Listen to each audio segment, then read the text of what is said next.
Sitäkin tässä on tullut pohdittua, kuinka sanotaan, että insinöörinä oleminen, niin kun tämä on softa-insinööri, se on todella stressaavaa. Mutta ei se ole, koska se miksi ihmiset sanoo, että se on stressaavaa, koska ne ajattelee sitä sprinttijuoksuna eikä maratonin. Ja esim. Kun tulee joku uusi teknologia, niin kaikille softakehittäjille sanotaan, hei, sun pitää nyt ruveta opiskelemaan tätä. Ja sitten mitä ne tekee? No joo, mun pitää ruveta opiskelemaan tätä. Ja sitten sä kulutat aikaa siihen, vaikka sä pystyisit hoitamaan niitä hommia ihan mainiosti sillä osaamalla teknologialla.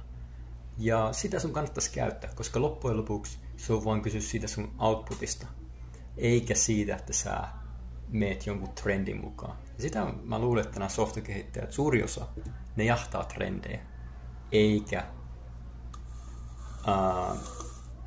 ole itse varmaan sen oman outputin kanssa, sen oman teknologiastackin kanssa.